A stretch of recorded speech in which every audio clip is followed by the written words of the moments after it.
Today is December 13, 2024. I was born in Brazil and always lived in São Paulo. I'm an architect by training, graduated in 2004.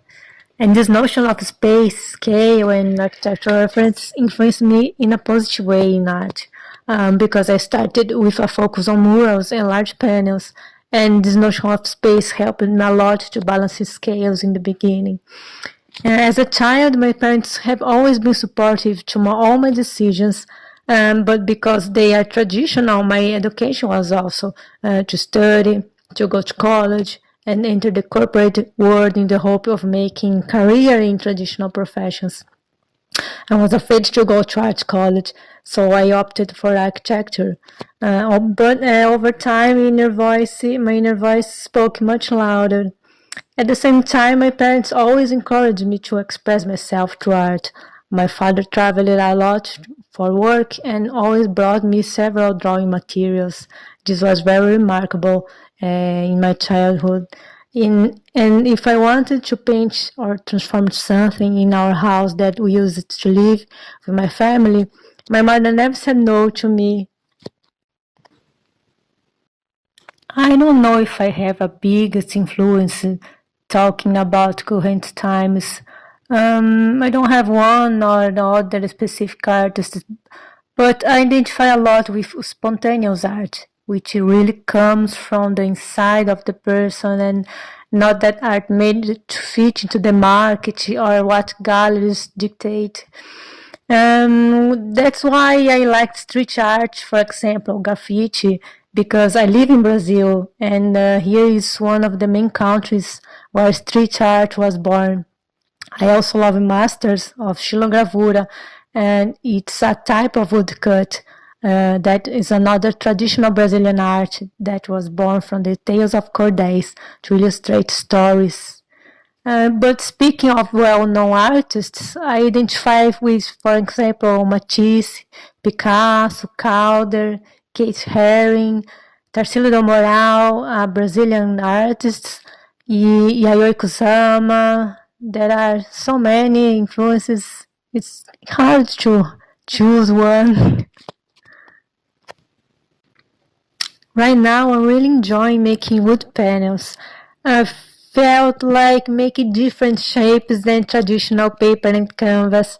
I feel like I can unite my passion for wood carving, which comes from woodcut, the xilogravura style, together with painting. I always loved to work with wood, and making these wood panels is being very satisfying. There are so many challenges in being an artist, especially being from a country that still does not have a solid culture of value in art. Doing all the business alone and having recognition is one of the most difficult things. There is no team that can give me support or ideas, for example, to know if a project will work, because there's a lot of insecurity involved. Behind social networks, no one sees failures and difficulties. Even so, I'm much more complete and happy today, following my instincts, than working in a corporate world where I had no recognition at all.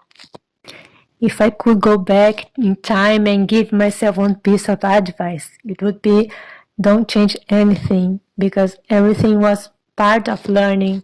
Nothing is lost, even the bad moments or the silly things you did. But just take everything lighter. Just that's all. Unconventional techniques, nothing comes to my mind of what it could be. I think art is in everything, in any material or attitude that helps us to express. But I remember that once I was a teenager and I made my own red paint, boiling beet, cooking water until it was concentrated. And I have never heard of it. I just felt like doing it. And the ink lasted for many, many years. That's the more unconventional thing I remember doing.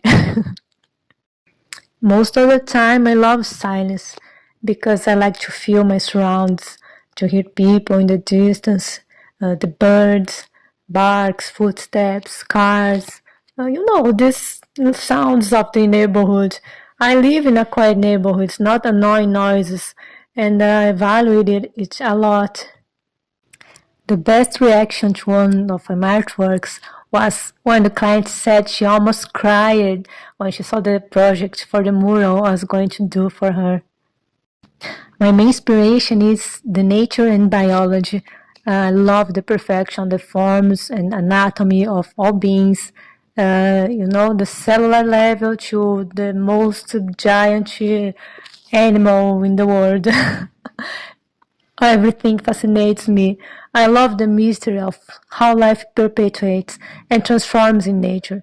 So, for people who look at my art, the message I would like to pass on is that they reflect on this relationship that we are losing with nature, that they value nature, all forms of life, and never lose connection with it.